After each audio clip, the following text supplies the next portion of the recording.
Great. Well, thank you all so much for coming. Welcome to this week's webinar, sponsored by the Four Corners Lecture Series, the Bureau of Land Management Monticello Field Office, and the Edge of the Cedars State Park and Museum as part of the Crow Canyon Archaeological Center Discover Archaeology Series. My name is Dr. Benjamin Bellarado, and I'm the laboratory manager here at Crow Canyon Archaeological Center. And today's webinar is going to be really exciting. We have Dr. Laurie Webster and Diana Barg, and they're going to be talking about perishable artifacts in the Bureau of Land Management's Cerberus collection. But before we get started, I'm going to go over a couple logistics on how to improve your viewing experience and share with you some of the important messaging that we'd like to present at the beginning of these talks. So first of all, I know many people around the world have become pretty adept at Zoom conferencing over the last year, or using some other video conferencing technology. But just in case you haven't been using that for very long, or this is your first time, I'll give you a couple tips. So when you open Zoom, often you'll see a series of little boxes with a picture of myself talking, and then maybe Laurie and Diana and Taylor, or something like that. And it's on the on the right usually, and you can actually move those around. So what you do is you take your cursor, you kind of click on those areas, and you can move those to different parts of the screen if that box is covering up something you want to see in the presentation, or you can change the configuration to see one or two or other configurations of those talking heads. You can also use the live transcription service that's available, and that helps in case you have maybe some type of difficulty with your audio recording or broadcasting, or if you say want to watch this while you have a sleeping babe or something. But you can look at the live transcription service, and that's usually pretty good. But some of the issues it has often with Native American place names or some of the archaeological jargon that people tend to use. But we aren't in charge of that, so it's kind of what we have. But then also we'll be having a question and answer period, and our presenters have asked that we hold that till the end of the presentation. But you can go ahead and enter questions you have, and you'll see there's a bar somewhere on your screen, usually at the bottom of the top, and it has chat, raise your hand, or Q&A.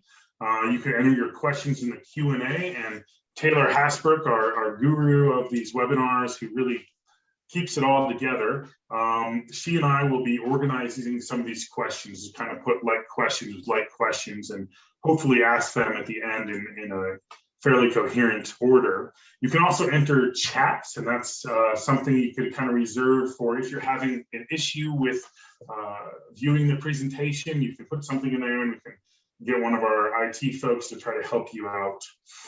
But then, yeah, the Q&A is really where you want to put those. So if you're having difficulties with your viewing experience, you can also move over to our Facebook page at crowcanyon.org/Facebook, where you can see another, or basically the live stream. It's almost instantaneous, and you can watch it from there. It has not quite as enhanced capabilities as we do on the Zoom, but you can still watch it there. You can also tune into our YouTube channel, and you can see us at crowcanyon.org/YouTube. And we encourage you to like and subscribe on YouTube, and that helps us to open up different capabilities of that, so we can bring enhanced capabilities to your viewing experience. And that also is going to be where this presentation is going to be viewable later. So within about a day, usually, a copy of this presentation will be up there where you can tune in and check it out over and over again to see these incredible artifacts that we're going to be talking about and hear this incredible presentation. So here at Crow Canyon, our mission is to empower present and future generations by making the human past accessible and relevant through archaeological research, experiential education, and American Indian knowledge.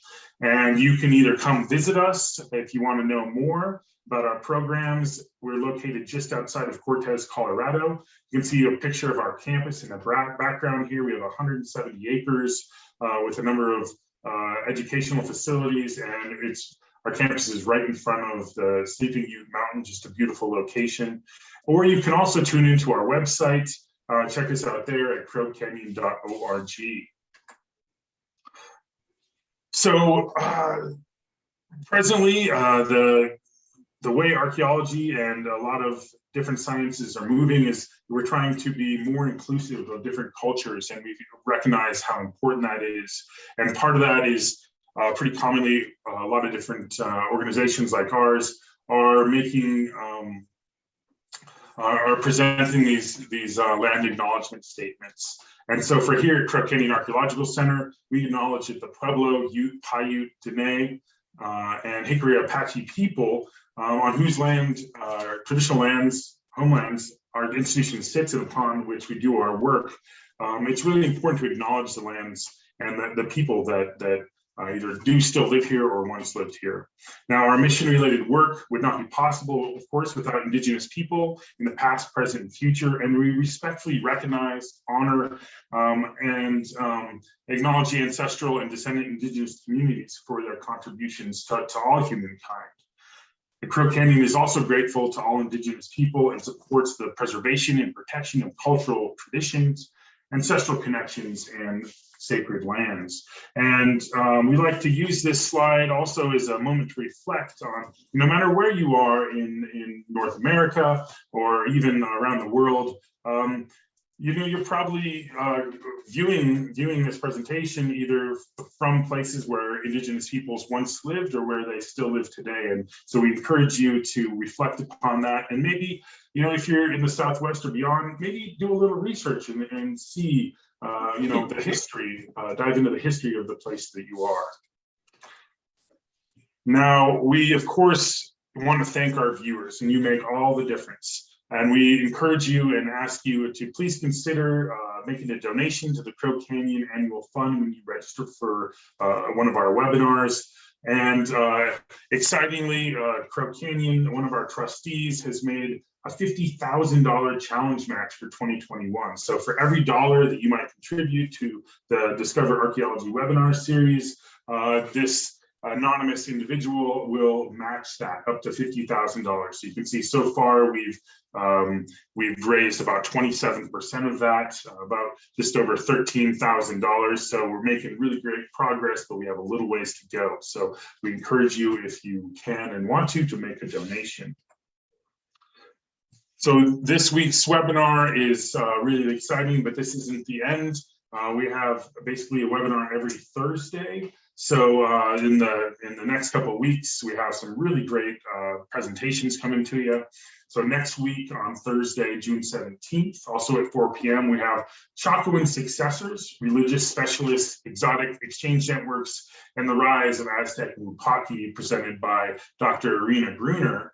And this should be really great. I've read a copy of her dissertation, and it's just really exciting work. And she has a really great way of understanding materiality and how materials and ideas and people move back and forth across the landscape through time. So check it out. The following week, the Four Corner Lecture Series at Mesa Verde National Park will be sponsoring a presentation called Star Stories, Mesa Verde's Dark Skies. And this will be presented by Spencer Burke. And that'll be Thursday, June 24th at 4 p.m. also. So check that out. And we'll have more coming after that. Basically, like I said, every Thursday for at least the rest of the year, and hopefully beyond. So of course, this year has been really difficult for everybody, around the world. And particularly, it's been difficult for Indigenous communities. But you can make a difference. And at least in our local Four Corners area, we've identified several organizations that you can make a donation and help offset some of the difficulties of the pandemic and the rest of the situation surrounding that economically. And so some of the official organizations that we encourage you to check out, you can look back at this when you check out the presentation again on YouTube.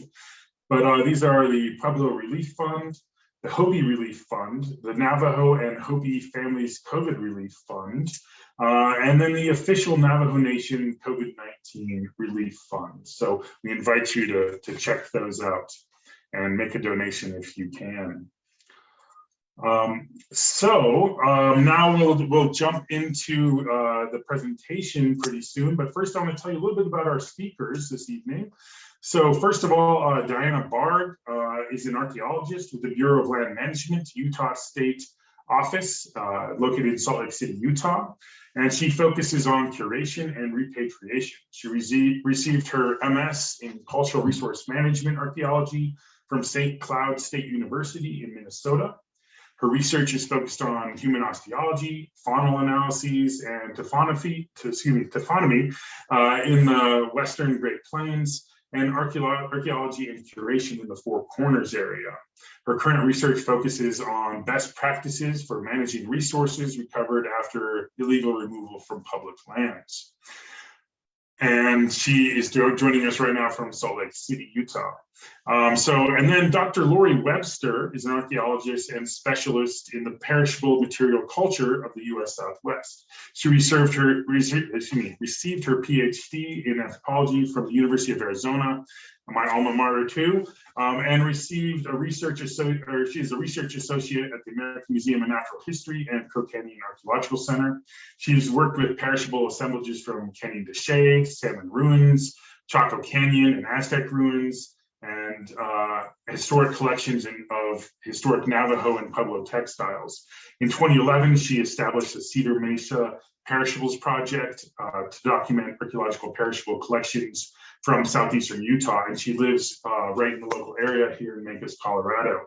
And I have to just add that Dr. Webster was also a key member on my own dissertation committee focused on sandals. And she's presenting right now from, I can see her kitchen, where she is also a guru of cooking and excels in making pozole and cornbread with an especially good honey chili sauce.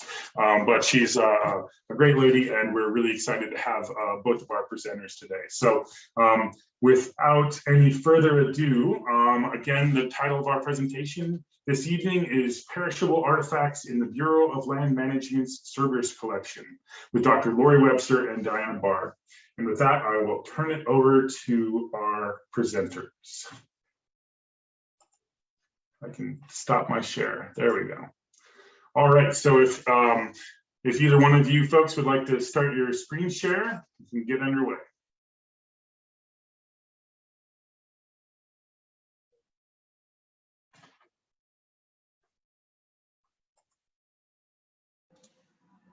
Okay. So as Ben said, Laurie and I are going to be talking about perishable artifacts in the Bureau of Land Management's Cerberus collection and how we're bringing new meaning to the unprovenanced archaeological materials in this collection. I'm going to start the presentation by giving some background on the law enforcement case, the collection, and our goals and objectives. And Laurie will present on her work with the perishable artifacts in the collection. So first of all, there's a long history of looting on public lands, some of it intentional and some of it unintentional. Some of the looting behavior is also large scale or for profit. Next slide. Because looting results from different intent, the BLM takes a two-pronged approach to combating it. The BLM uses enforcement for the serious offenders and education for those who may not know proper site etiquette. Next slide. So Operation Cerberus Action was a joint BLM and Federal Bureau of Investigation law enforcement case that took place in Arizona, Colorado, New Mexico, and Utah between 2006 and 2009. And it had a goal of combating looting on public lands in the Four Corners region. Undercover operations lasted from May 2007 to November 2008 and involved undercover operatives and an informant buying and selling artifacts from federal and Indian lands. The illicit artifact market and trade networks in the Four Corners were investigated, and activity was found within the network both locally and around the world. During the case, 256 individual or assemblages of artifacts were purchased from 30 different subjects for a total of $335,685. Objects purchased in the case range from pendants to sandals and projectile points to cradle boards. 2 active illegal excavation sites were also monitored for looting activity. Next slide. So the goals of Operation Cerberus Action were to protect cultural resources on public lands and deter new unauthorized excavation by removing artifacts from the illicit market and disrupting trade networks across the region. Ultimately, the BLM and FBI wanted to return artifacts to the tribes and local communities they were removed from and find the best public benefit for the recovered objects. So this photo you see here shows one of the illegal excavation areas during an Archaeological Resources Protection Act, or ARPA, damage assessment. And this was conducted after the illegal digging at the site. The pink flags mark the edge of the disturbance by looters. Almost 5,000 artifacts were disturbed in this looting incident. The disturbed area was excavated and the objects retained for use as evidence in the case. These artifacts are being repatriated to the tribal government culturally affiliated with the disturbed site. Next slide. So search warrants were executed on June 10th, 2009, and 28 individuals were indicted on violations of ARPA, the Native American Graves Protection and Repatriation Act, known as NAGPRA, and other federal property statutes. Ultimately, 13 individuals pled guilty and 10 individuals relinquished their entire artifact collections under the terms of the plea agreement. Next slide.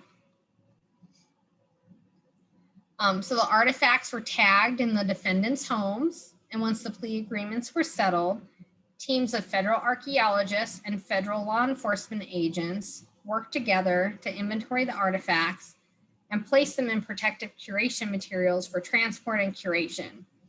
And actually, most of the artifacts recovered during the case came from these forfeitures. Next slide. So when law enforcement cases are opened and pursued, it can result in the BLM recovering cultural or paleontological materials that become cultural or paleontological collections when the cases are complete. In the Cerberus case, collections resulted from evidence collected during ARPA damage assessments, objects that were bought from suspects or subjects during the case and were used as evidence, artifacts that were voluntarily forfeited, seizures of artifacts related to search warrants, and forfeitures after plea agreements. The BLM also recovered some paleontological specimens during the case. The BLM has recovered hundreds of thousands of cultural artifacts and paleontological specimens as a result of law enforcement investigations and cases. Next slide. So in all, the Cerberus collection includes 101,782 objects. And as may be expected, most of the artifacts originate from the Four Corners region and the greater American Southwest. There are objects in the collection that originate from other regions, including Alaska and Ohio, other countries, including Mexico and Zimbabwe, and other jurisdictions such as those of the National Park Service, states, and tribes. And many of the objects are unique and well preserved. Some objects are very rare and are unlikely to be found on sites today, due in large part to looting of sites over the last century. Next slide. So looted artifacts may lack associated context about where they were found in a site, known as provenance, and lack information about who physically possessed the artifacts through time, known as provenance, and more commonly used when discussing art. But artifacts purchased during the undercover operations have some provenance because sellers indicated on a map where they actually removed the artifacts from when prompted to do so by the undercover informant. Many of the maps have more specific locations noted than shown here, and may even have site names associated with the finds. Some of the objects also have associated information in the form of notes, plaques, and display cases, or other information kept with the objects. Case information, including transcripts, testimony, photographs, and even diaries, were used to glean additional contextual information about the artifacts. This information included specifics like an artifact's association with a burial context, land jurisdiction, site setting and type, and site names.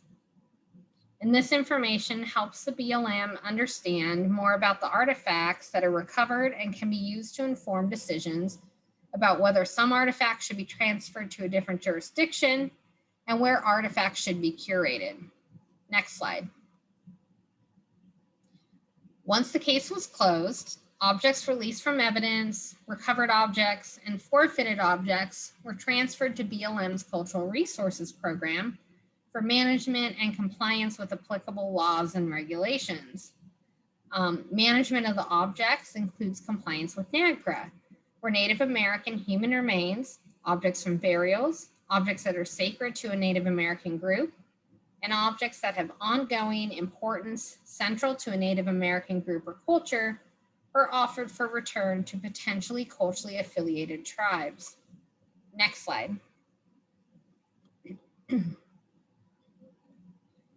So the objects in the collection were individually cataloged and processed for curation to support the long-term preservation of the objects.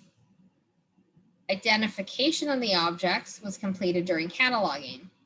However, the BLM needed assistance with the identification of some parts of the collection, and the BLM also enlisted help from another federal agency for the large task of analyzing case materials for the contextual information related to NAGPRA. Consultation with Indian tribes led to object identifications, information about how to handle certain objects, NAGPRA status, and other crucial information. Next slide. Object experts assisted the BLM by helping to identify objects, determine the research potential and rarity of objects, determine the origin of objects that were suspected to originate from other countries, and authenticate objects that were rare or suspected of being modified by subjects to draw a higher sale price. Objects that were identified by experts included arrows, artifacts from Mesoamerica, some hard to identify ceramic artifacts, and perishable objects such as those made from fibers, wood, leather, and other sensitive materials. My co-presenter Laurie completed the identification of the 4,518 perishable objects in the collection, and we'll discuss more about her process and findings later in the presentation. All the information provided by tribes and expert consultants allow BLM to have a more complete picture of the collection and ensure we are considering many forms of information during management and decision-making. Many significance criteria are considered when determining the long-term disposition or management of the collection objects. These criteria include whether an object meets the legal definition of an artifact under ARPA or of museum property under the Department of Interior definitions, the potential for research or exhibit, and the rarity, provenience, and authenticity of the object. And BLM has a team of experts from the Four Corners region, and they review each object against the significance criteria and review all other information before making a decision regarding the long-term management of an object. This process allows the BLM the flexibility to determine which specific objects will be curated and to manage the objects in a way that takes into account the reality of limited agency resources while adhering to laws, regulations, and policies. It is important to note that a collection made under an archaeological resources use permit must be curated in its entirety in a facility meeting Department of Interior and professional standards for curation. It is the origination of the Cerberus collection through an ARPA case and forfeiture that allows for some flexibility in determining what to retain as federal museum property and what might be suited to other uses, such as education. And I'm going to expand more on this idea later in the presentation. Next slide. Tribal consultation is ongoing. All information about the collection objects and identifications are available to tribal representatives. Cultural items claimed under NAGPRA will be returned to tribes, and some objects have already been repatriated. 70 objects were returned to other jurisdictions within the United States in 2019 after associated contextual information showed the artifacts were removed from those jurisdictions. The BLM will also be working with the State Department to return objects from other countries to those countries. The BLM has a responsibility to determine disposition for the remaining artifacts that were removed from BLM administered land or were forfeited to the federal government. The BLM retains ownership for 98.9% of the items in the collection. And now I'm going to turn the presentation over to Laurie to talk more about her work with the perishable artifacts in the collection.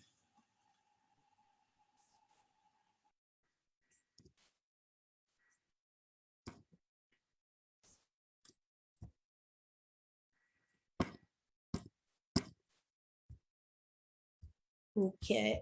Is that whole screen showing up for people, I hope?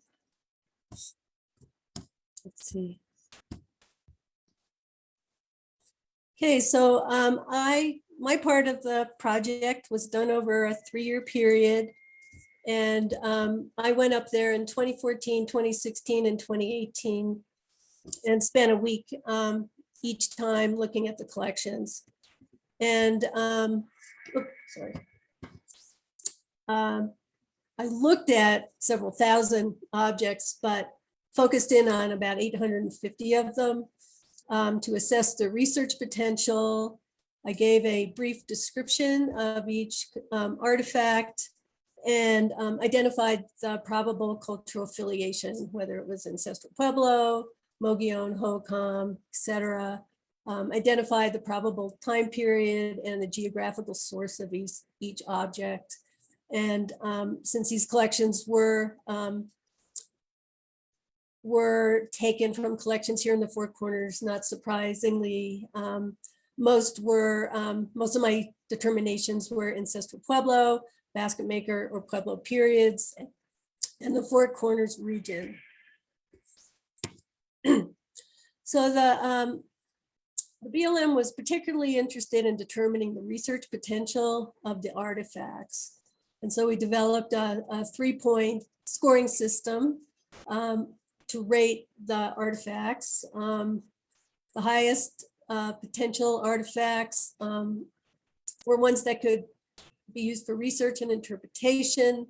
They were a unique or rare style of form, in excellent condition, had a documented provenance information or strong exhibition potential.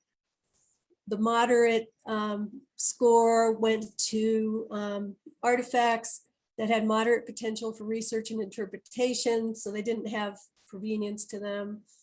They were a representative type, style, or form with significant value for comparative research.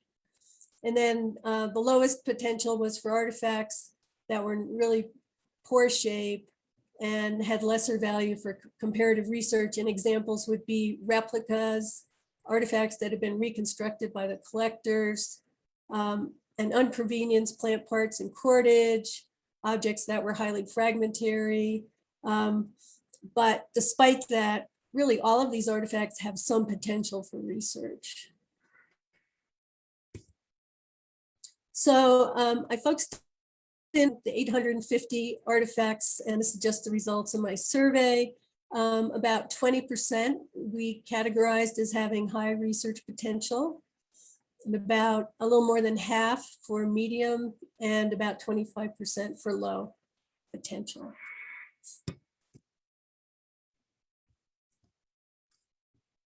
So then, the problem is we're working with these undocumented and unprovenanced perishable artifacts. Most of them did not have information. And so how do you approach the study of these kinds of materials? Now, I am a provenance nut. When anyone shows me an artifact that they want me to identify, my first question to them is, where is it from?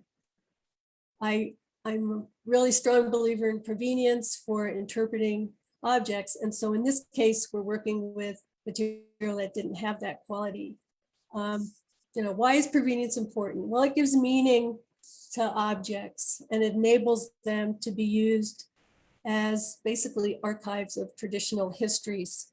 And that's whether we're looking at an ancestral Pueblo basket or an Amish quilt or the Pope's hat or an American t-shirt, all of these objects have messages and tell us critical information about the people who made and used them and the cultural context in which they're produced. And the quality of that information obviously is best realized when we can situate an object in time and space. And so that was kind of the problem with these collections. How do we associate time and space and cultural affiliation to these materials? Now, fortunately, when I started the project, I had access to pretty good comparative information from other perishable collections from the Four Corners region. Just briefly, Kidder and Guernsey had put out a number of pioneering publications with lots of artifact information in them. The Wetherill Grand Gulch Project had documented many artifacts and had published photos of quite a few perishable artifacts. Carolyn Osborne's little known study of perishable collections from Mesa Verde was a great resource. And then back in 2009, I surveyed the perishable collections from southeastern Utah at the edge of the Cedars Museum. And I had also surveyed collections from Aztec ruins in Pueblo Bonito. So I was pretty familiar with those. And then in 2011, we started the Cedar Mesa Perishables Project, and we've documented now more than 4,000 perishable artifacts from Southeast Utah. So by the time I started this Cerberus project, I had a pretty good handle on the kinds of artifacts that one would expect to find in a site from the Four Corners area, and also the kinds of artifacts we would not expect to find from this area. And this enabled me to identify not only artifacts from here, but artifacts that had come from southern Arizona or southern New Mexico or other places. So most of the pre-Hispanic Cerberus perishable artifacts have strong similarities with other examples from better known context in the Southwest. I could usually tell cultural affiliation pretty easily and basic time period. The problem is the location, the geographical location. I had a pretty good idea that most of these objects were from the Four Corners region, but it was really hard to say, oh, this artifact probably came from this drainage or from that drainage or from this site or that. So most of my designations are pretty general to the Four Corners area. Now, really the last week of my project, I was able to get access to some of the locational information that had been provided by collectors, either through negotiations with law enforcement or those maps that Diana was talking about. And so that information was really important to add at the end of the project. It's really helpful, and some of it was really eye-opening to see where these materials had come from. So I know most of you are here because you want to see some of the objects that were that make up part of the Cerberus collection. So I'm going to go through about a dozen pieces and talk about the kinds of clues I used to sort of put them into context to identify them and comparisons with other collections that we have seen. And then Diane is going to come back to wrap up the presentation.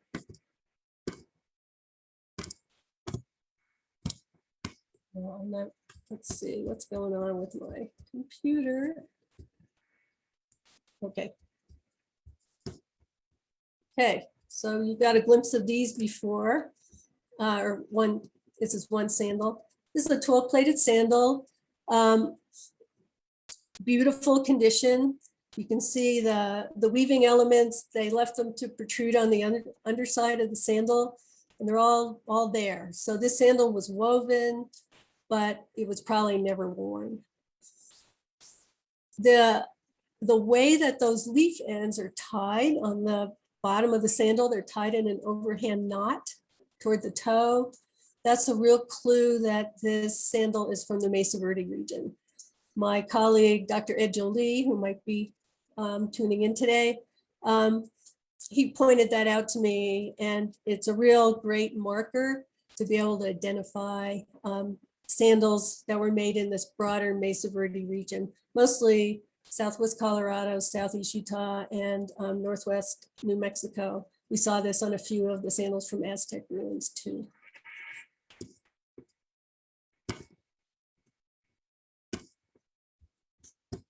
Come on.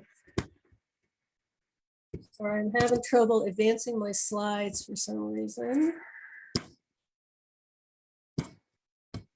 You hover over the bottom of your screen, you might have some arrows appear. I'm seeing them at the bottom left of your slideshow on the right. Just on the right of the black bar right there. They're pretty light. Or is it up? It's at the bottom under no collector. There is there's a right. I'm not seeing anything under there. It's definitely blending in with the white background because they are white buttons. White buttons, okay. Okay, that's the next one.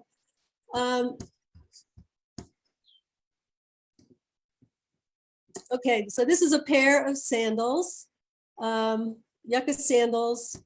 Fortunately, this, I'm having a hard time seeing the top of my slides. 12 corded sandals with U-shaped notch toe and slightly cupped heels, probably from the Pueblo I period. Now it was Earl Morris who suggested back, I think in the 30s or 40s, that this deeply notched toe shape was characteristic of the Pueblo I period. And we're in the process now of trying to date some of these sandals from the American Museum of Natural History that have this characteristic to get a radiocarbon date on them. But there's several other characteristics that sort of help us with the dating of these sandals. One is that this pair of sandal, the footwear is interchangeable. You could swap the sides and wear it on either the right or left foot. They're basically identical for the right or left foot. Around 900 AD, or by that time, we're starting to see sandals that are made specifically for the right or left foot. So the fact that these aren't tell us that these sandals probably predate AD 900. Also, those of you who are familiar with basket maker 3 sandals that have sort of a broader scallop toe, these differ from those in they're using this 2-2 twill weave over the whole shoe, and it doesn't have any sort of a raised design on the bottom. So this AD 750 to 900 date really works for these sandals, but we still don't know where these came from. Okay, this is a double, sorry, I got my thing here. Yucca double-walled, 12-plated globular bag-like basket. That's a mouthful. Probably from southeastern Utah or northeastern Arizona. This is the one on the left is the one from the Cerberus collection. We have no collector information available for this one, but The one on the right is at the American Museum of Natural History. It is still filled with shelled corn, and that one has a good provenience of Cave 26 in Grand Gulch. And I just found out today we have permission to radiocarbon date this, so we're going to do that when the museum opens up again. There's also at least one example of these from Canyon del Muerto from Antelope House. So this seems to be a style that was used in the general Four Corners area. I don't have a date for this right now. I'm really curious to see what we're going to get from the radiocarbon dating.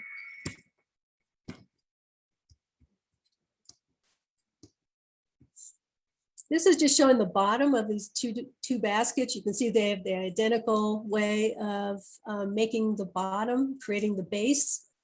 It's basically taking a bundle of yucca leaves and twining them crosswise. So these are really interesting baskets. They're pretty rare, and it was nice to see another one in this collection. This is the a 12-plated ring basket with the 2-color interlocking scroll design.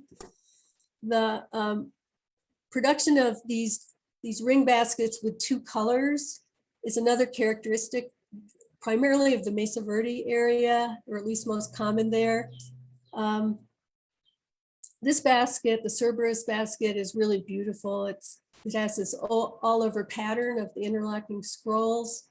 I could not find any other example in any other collection that used the scroll in that way in terms of the layout. But on the right, I have a couple examples of baskets from Mesa Verde that have the interlocking scroll, one where the scroll just takes up the whole field, design field, and the other using the scroll in a different way. If you look at these Mesa Verde baskets, you'll see that below the rim on the exterior, there is a decorative braid. That is not on the Cerberus basket. So that braided rim is really a feature of the Mesa Verde area, like right by the park. The Cerberus one, it actually resembles some of the baskets that are in a collection at the edge of the Cedars Museum that was collected from an alcove west of Combe Ridge. And so my gut feeling is that this basket probably was collected from southeastern Utah.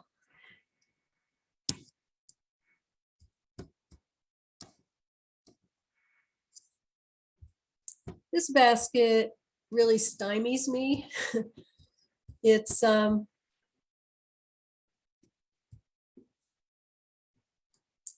basket bowl. It's got 5 black squares for the design, and then 2 spots of stitches that are made of orange flicker quills. And then it has a black band below the rim. Bundle is 2-rod and bundle foundation, and it lacks a false braided rim, which is the usual way of finishing the rim of these Four Corners baskets. The black band below the rim is really typical of Basket Maker 2, foiled basket bowls and trays, but the design is different. These little isolated motifs are really characteristic of late Pueblo 3 coiled baskets. And then in the Pueblo 3 baskets, we also find the use of turkey feather quills for stitching material to make the dark colored elements. I don't know of any examples with flicker quill. And then we don't have the false braid on this. So I don't know, I'm curious about it. And again, if Ed Jolie's watching, maybe he'll chime in and have some ideas about it. The black band really seems very Basket Maker 2, and then the other parts seem later.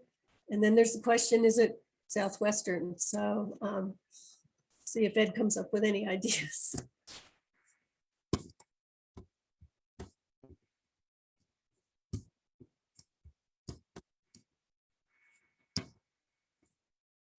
Okay, these are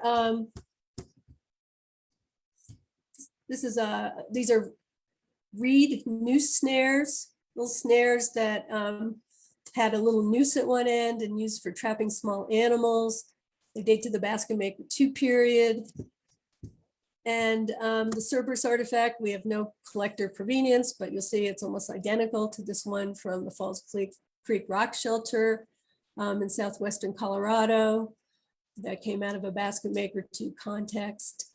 Also, some new snares, not with a reed, but with a piece of bone, came out of White Dog Cave, the Basket Maker II site of White Dog Cave in northeastern Arizona. So we're pretty confident that this is probably a Basket Maker II artifact, but we don't know exactly where it came from.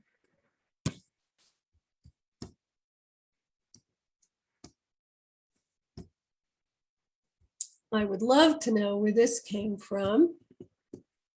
This is on the left is a spindle shaft with a wooden whorl. This is one of the Cerberus pieces with no provenance information. There are very few examples of intact spindle whorls that have the spindle shaft with the whorl mounted on it. In the Cerberus one, the whorl is wood. The one I'm showing on the right from Grand Gulch has a whorl made of bighorn sheep horn. So we don't have very many from southeast Utah that are actually intact spindles like this. We have a whole bunch from northeastern Arizona. So I would love to know where this is from, but we'll probably never know.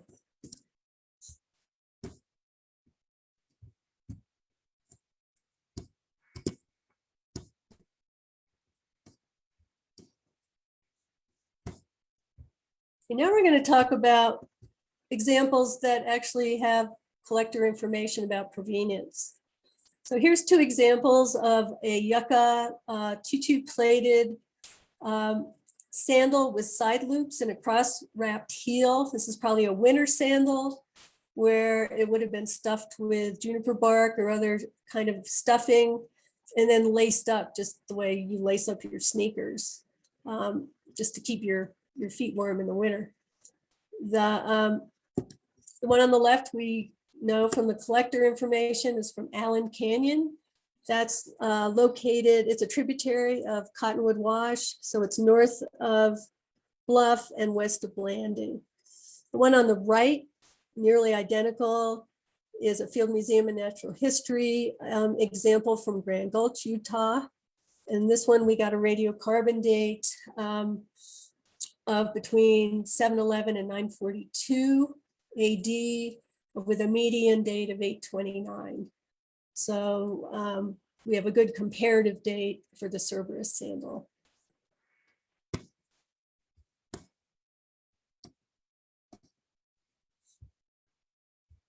I loved seeing this in the Cerberus collection. These are white animal hair braided ropes, probably Basket Maker II period, and I think that they are made of white dog hair. The one on the left is the Cerberus example. It's 4 meters long. It's a braid. These are really interesting artifacts. The collector information called it mountain goat braided rope and said it was from Butler Wash, which is on the east side of Comb Ridge. The one on the right is one we documented at the American Museum of Natural History, 8 meters long, from Allen Canyon. And I just found out today that we have permission to both radiocarbon date and conduct fiber analysis on this. So hoping to be able to confirm the hair. In terms of the question of the mountain goat hair, there was an indigenous mountain goat in the Southwest that went extinct about 11,000 years ago. But it's my understanding that the mountain goats that are in Colorado and Utah today were all introduced in the 1940s, that they're not indigenous to this area.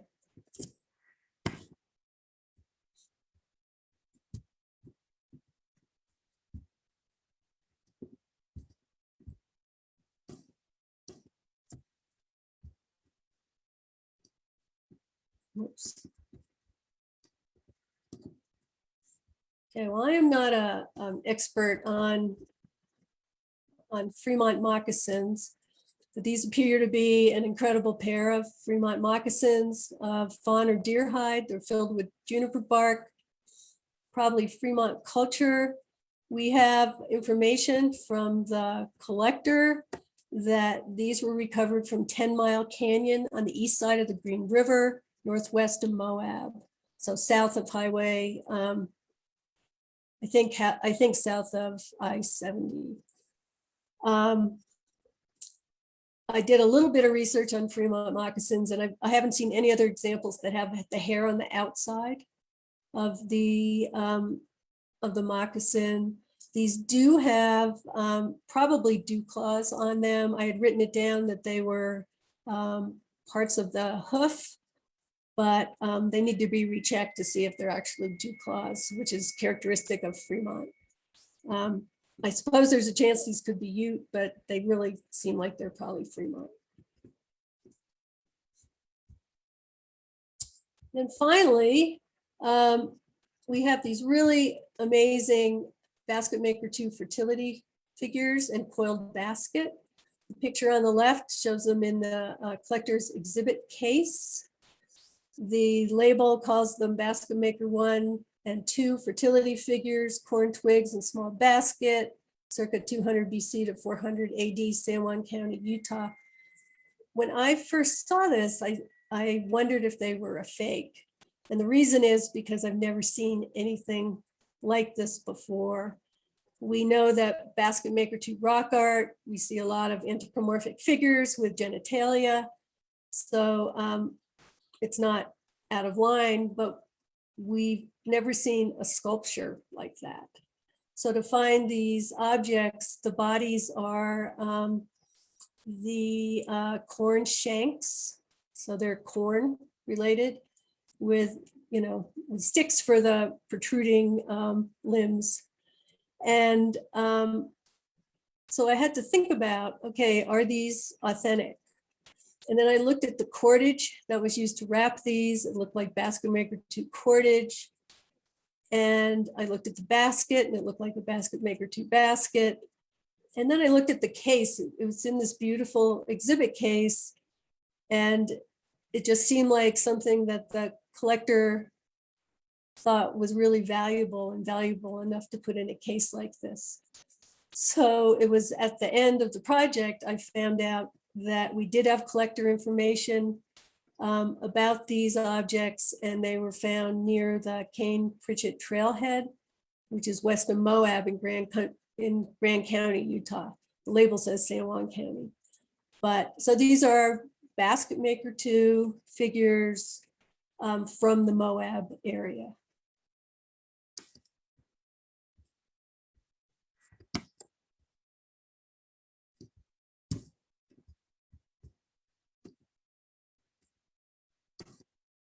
Okay, so Diana's going to take over and conclude the presentation here. Yeah, so as you can see, there's a lot of really unique and, probably important artifacts in this collection. And ultimately, the BLM must determine disposition for all the artifacts recovered in the case. Disposition must follow legal requirements and our long-term objectives. So the significance criteria discussed earlier, that's going to allow BLM to evaluate the objects in a consistent manner. And then disposition decisions are going to be permanent, so they need to be lawful, ethical, consistent, rational, and replicable. Next slide.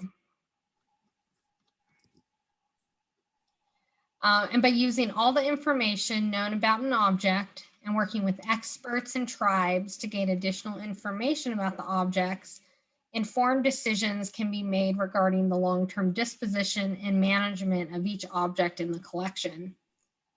This information will also be useful for researchers, museums, tribal communities, and anyone else who accesses the collection.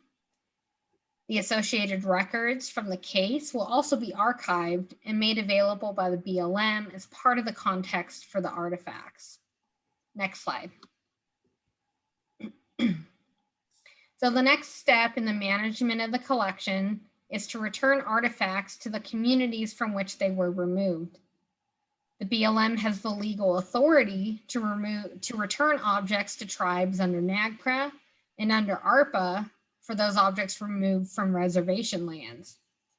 The BLM also has a legal and ethical responsibility to ensure the long-term preservation of objects meeting the significance criteria discussed in this presentation. By working with federal repositories, as well as non-federal partner repositories, the BLM can ensure objects are curated and available for access, research, exhibit, and other public uses. Some objects that might be better suited for educational purposes, such as ceramic sherds and metades that lack provenance and have low research and exhibit potential, could be turned into working collections for use in education and outreach. An example of a working collection could be using ceramic sherds for type collections, so archaeological students can use the sherds to learn to identify ceramic types. The BLM is also working to determine if we have the authority to donate working collection objects so they can be offered for return to tribes or donated to educational institutions and museums for teaching and outreach. Next slide. So the BLM is beginning work to curate Cerberus collection objects in repositories around the Four Corners and the Southwest. Currently, objects are slated for curation at the edge of the Cedars State Park Museum in Blanding, Utah, and the BLM's Canyons of the Ancients Visitor Center and Museum in Dolores, Colorado. BLM is pursuing curation at the Utah Museum of Natural History in Salt Lake City, Utah, the Museum of Northern Arizona in Flagstaff, Arizona, and with many other state, local, and tribal museum partners. The Cerberus collection highlights that actively pursuing similar cases, recovering illegally obtained artifacts, and caring for them can be accomplished and provide public benefit. However, this collection also reflects a tragedy that these objects were taken in violation of laws intended to protect these important resources. It is important to the BLM to curate these objects or these recovered objects so they can be used and cared for in a manner consistent with their significance. And even if these artifacts lack some of the context associated with traditionally excavated collections, they can still have high research and exhibit potential and be of interest to archaeologists, the public, and descendant communities. Federal agencies must be proactive in educating the public about site stewardship to curb unintentional looting, such as picking up an object as a souvenir, prosecute intentional looting, and partner with tribal and museum leaders to help care for recovered objects. By working together as a community, we can ensure sites and resources are protected and preserved so they are available for current and future generations. And that's my wrap up. That's all I have. If you go to the next slide, it's just a questions slide, but we can move around in the presentation to help answer questions and stuff like that as well. Great. Well, thank you both so much. This has been really, really interesting, really informative. So the questions are just starting to roll in here. But the first one that came up I thought was interesting. Oh, sorry, that's my alarm clock going off. It's time to answer questions. So let's see here. So talking about the baskets in particular, so they're in such great conditions. Do you think that they were buried and then, excavated, or do you think they were found above ground, or do you have any concept of, the provenance in which they might have come from? Well, certainly everything that's well preserved came out of an alcove or cliff dwelling or rock shelter. You wouldn't find an artifact like that in the open. Chances are these were probably buried in there. We don't have any information about the context in which they were buried. Sometimes you find baskets associated with burials, but not always. So we really don't have that information, but I would guess they're found under a layer of soil, but there are certainly cases of some alcoves where people have crawled back in there and there are just baskets sitting on the surface. So it's really hard to say. Interesting. Great. So let's see here. Well, one question or a couple different questions, I guess, actually asked about just the name Cerberus and how that was narrowed in on and what's the significance of that? Yeah, so Cerberus was chosen as the name of the operation for the law enforcement case. It was called Operation Cerberus Action. And the reason that name was chosen was because law enforcement thought, we're doing this to help protect sites and protect burials. And Cerberus is the guardian dog of the underworld in, I don't remember if it's Greek or Roman mythology, but that's how it, the case and then the collection got its name. Oh, interesting. Gotcha. Huh. Let's see here. So, let's see. So you were saying that some of these objects are either in the process of being repatriated to tribes, or are there objects that already have been repatriated? There are objects that have been repatriated. Many of those were also very clearly connected with a certain tribe, so it was quite easy to narrow them down. For example, we had a headdress that was used in a ceremony, and there were ethnographic photos of it, so it was a very clear-cut case, and every tribe was like, yep, it goes to that tribe, so we've repatriated some stuff like that.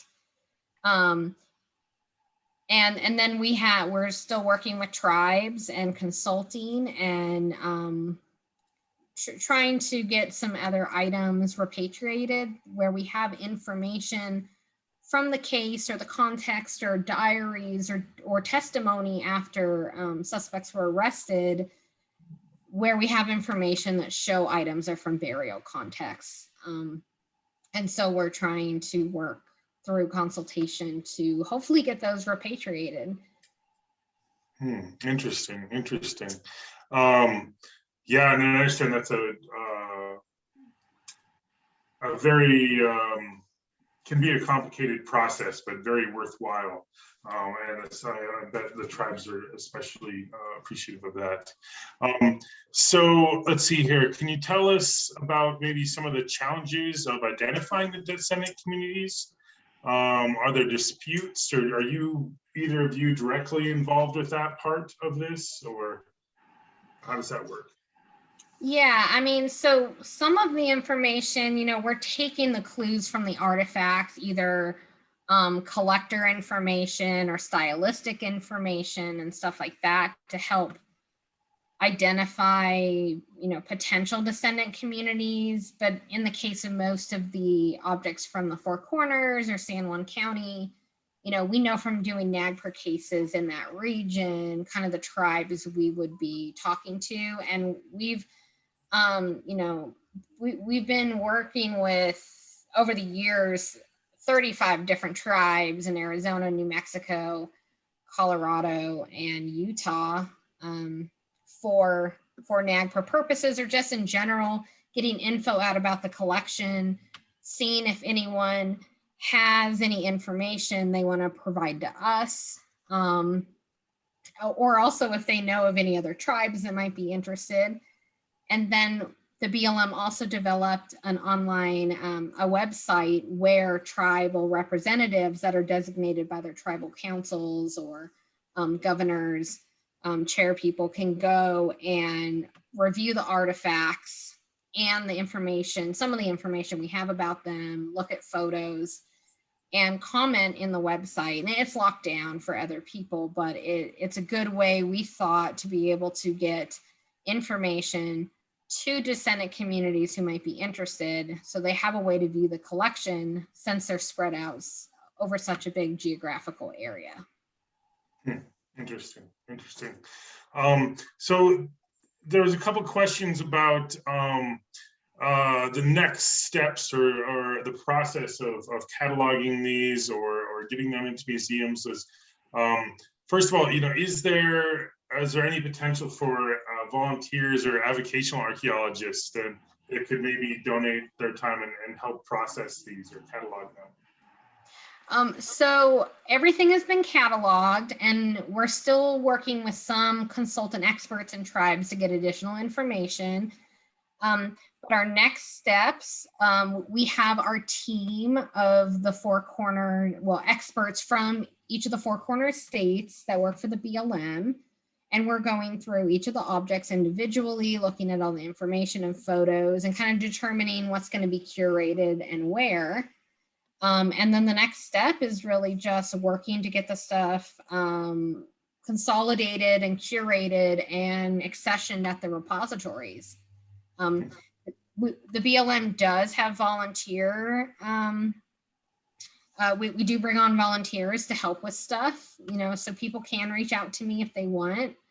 Via email, my contact information is on the BLM Utah's Cultural Resources website, but it's my first initial last name at blm.gov. And you can talk to me about volunteer opportunities, but and in the past we've used interns. We work closely with the National Council of Preservation Education internship program. For anyone who's a student or recently graduated in the last year, you can apply to work with the Cerberus collection and me, or apply for opportunities all over the country with national parks and other agencies, including BLM. Great, good to know. And actually that leads into another kind of related question. I know here at Crow Canyon, we have a great group of college field school students and also interns here right now. And so if individuals like that wanted to get into the field and do what either one of you do, what would you recommend to them? Where to start? Either as students, like what should be their next steps if they want to do what you guys do?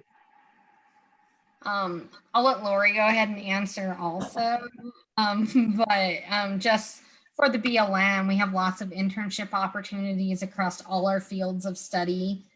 Like I said, the National Council for Preservation Education is the main internship group we work with, but we also work with ACE and GVI a lot. And, some of the first steps are just, volunteering or applying for internships, or seeing what projects might be going on through your departments, through your school, where you get to volunteer or have some sort of connection with an agency or nonprofit or CRM firm or other types of organizations, to get some project experience and get that on your resume, and sit and narrow down what you want to work on, stuff like that. Nice. Laurie, do you have anything? I would reiterate that there's a lot of things you can read about. You can learn through reading. You're welcome to contact me for just to talk about stuff. But I think probably the most valuable thing is to volunteer in a museum and to get familiarity with collections and learning to work with collections and just becoming familiar with these kinds of artifacts.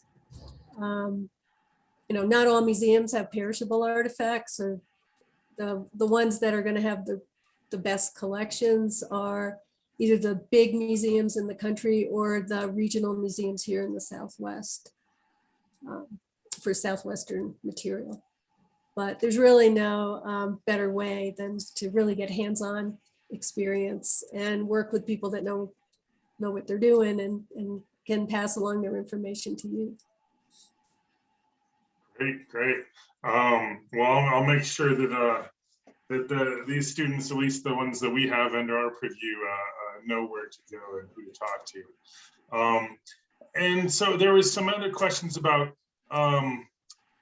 since these are looted materials, and that's definitely an issue that continues throughout the Southwest and beyond. What do you think are some ways that we can minimize that in the future? Like, what are, is there any Yeah. advice you can give? I guess that's a tricky one. Sorry. Yeah, no, I mean, a lot of it comes down to education for the unintentional looters. BLM has been working really hard the last 4 or 5 years to educate the public and, maybe people traveling to Utah or other regions that, people might be out recreating on their public lands for the first time because of COVID. We're seeing that in our recreation sites. And so just getting the education out there so people understand how to properly interact with sites, not to make collectors piles. If you pick stuff up, put it down, take pictures, not artifacts, stuff like that. And for the intentional looting, I mean, if someone sees something, they can report it to a BLM office.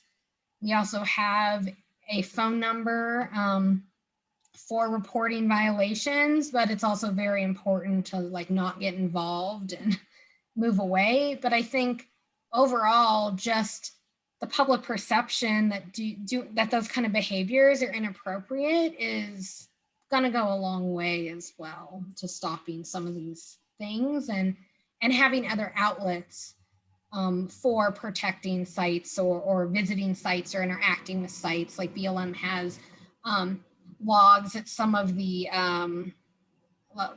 paper journals that you can write in at some of our trailheads to try and have people leave their mark, but not on the archaeology or the rocks or the cliffs or anywhere else.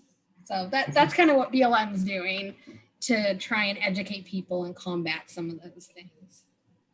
Oh, that's great. No, that's exactly what I was hoping you might say, something like that. That's really informative. And then another question about just the objects themselves, these artifacts.